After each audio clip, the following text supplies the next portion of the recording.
My older son, when he was younger, he had to write an essay and say that what does his daddy do?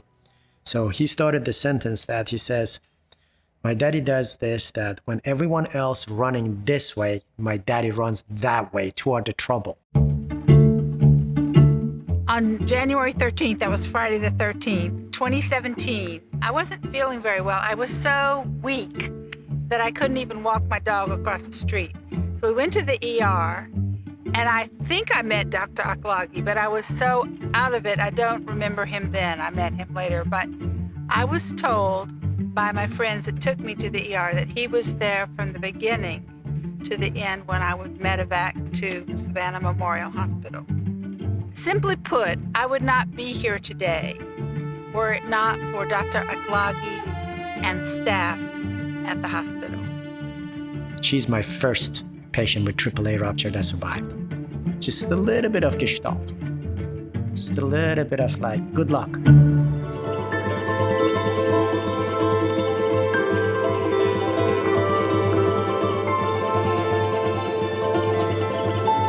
I was born in a small village, 72 kilometers south of Tehran, which is the capital. When I was a kid, my grandfather passed away by lightning. He died on the field, and growing up, I always asked that why there was no doctor to help him. I was 14 years old when the Iranian Revolution happened, and getting into the medical school back home, at that time, it was extremely difficult. So 2 years after my graduation from high school, I decided to leave the country, and I ended up in Turkey to study medicine.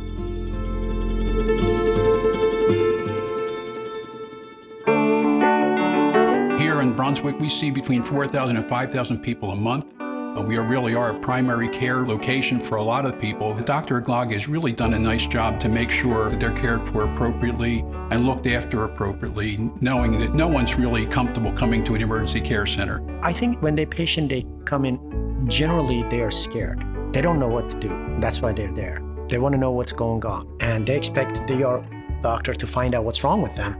And I'm not an ophthalmologist, I'm not an ENT, I'm not an OBGYN, I'm not a pediatrician, but then I have enough training to look into that. And that's very, very unique. Every time you think that you have seen everything, then something shows up. It's like, oh, I have never seen this. It's kind of like a fast-paced medicine that I believe you need to have the personality for it. To run an emergency room like Dr. Akhlaghi has done for us, you really have to be able to balance the patient's needs, the staff needs, as well as just the administrative responsibilities. Dr. Akhlaghi is a great leader in the sense that he is a great patient advocate. He does what's best for the patient. He truly does deliver his care from the heart. You can never go wrong when you put the patient first. We might get into trouble with different ways, but that's okay. We'll take that trouble and we'll take care of the patient.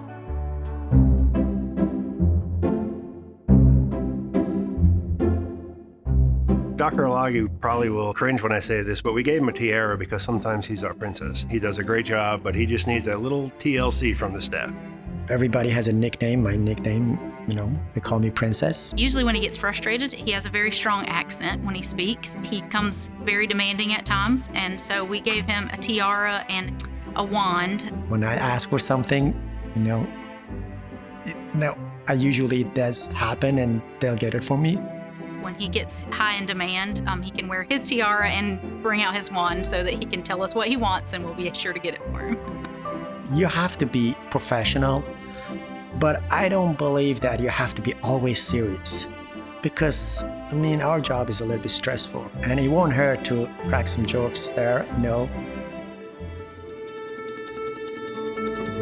I was told by people in my family that don't ever ask somebody to do something that you can't do it yourself. So when I ask my team and my colleagues to do something, I make sure that I'm always able to do the same thing. He is always willing to, what can I do to help? Do I need to come in? Do I need to provide food? Sometimes he will just provide his card and say, please go buy the staff lunch, please go buy the staff dinner, make sure that they're fed and taken care of. Dr. Akhlaghi just goes the extra mile, period. I could call him right now and ask him to help me, and he will. He just cares. I'm not shy to get into trouble for my staff, and I think that my staff, they know it, and they can count on me. And I think I love my team, and I hope that they have the same feeling about me. Dr. Akhlaghi was integral in the mental health task force that we put together as we brought together organizations throughout the county that weren't working together closely. That would be law enforcement, our mental health providers, and the ER. We were kind of playing hot potato with patients in mental health crisis. I think it's the biggest obstacle for emergency rooms in the country. And if we do have a good outpatient healthcare system for mental illness, we will help them and they don't end up in emergency room. I think we have done significant progress on this matter that, we are helping our patients, but we still believe that we can do better. The care was obvious. They were totally vested in my success, even though the situation was quite dire. In case of Miss Francis, I wasn't actually working that day. I was supposed to have a presentation for hospital board. Gina, our director, she was a charge nurse. So she showed up in my office and said, we need help. And I picked up 2 patients, and one of them was Miss Francis. And she looked sick. One of my 2 friends who took me was actually quite taken aback that he came to deal with me in a sport jacket as opposed to a physician's outfit. And she didn't say anything, but she did mention it to me later that she thought that was really bad protocol. Well, it was because he was pulled out of this meeting and he came over right away, sized up the situation, and took control. The diagnosis that she had was extremely fatal. Very few people will make that journey, but I'm always honest with my patient. When they were putting her in the helicopter, I told her the survival rate is very, very low, and I hope I see you again.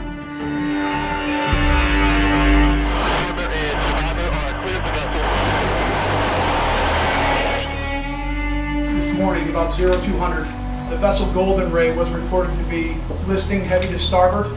20 of the 24 people on board have been rescued at this time. September 8th of 2019, the Golden Ray capsized on its way out of the port. It happened on a Sunday morning, and they were still trying to remove 4 of the crew members who were literally stuck in the hull. The sailors were in the ship for roughly 40 hours, and I can't imagine the condition that they had in the ship.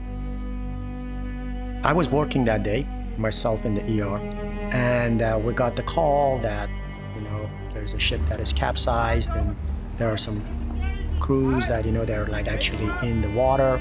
But we didn't know how many, we didn't know their conditions. And eventually we got a phone call that somehow they're bringing 4 patients to us. We took a unit upstairs after we heard they were being rescued, set up a decontamination area. Dr. Akhlaghi stayed after his shift, got these young men in, we decontaminated them, got them settled in. You could see in their eyes, they were scared. They were terrified. Those folks were from South Korea. And imagine, first off, being out of your own country in a circumstance like that and not having any way to really communicate. We had one student that was originally from South Korea. He came in and he helped us that day to translate and help these patients. As long as I was in the hospital, he was with me, and I'm very grateful that he helped us that day. Dr. Akhlaghi's leadership during the Golden Ray incident was just phenomenal. This is our job. We deal with it every single day. And let me show up and then see what I can do. It's stressful, but I love my job.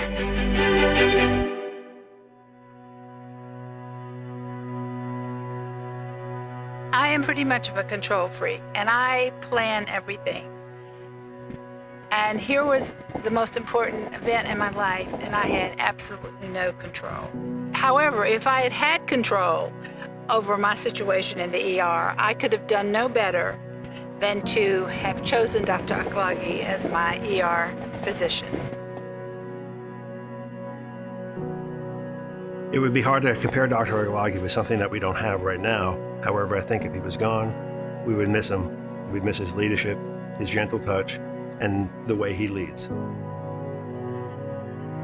I cannot even begin to imagine what it would be like leaving your own home country and moving to a country that has cultures that are so vastly different, but he really has been able to make that transition so smoothly, has a great degree of empathy for the people he works with and for the patients he cares for. It's just been wonderful to be able to work with him.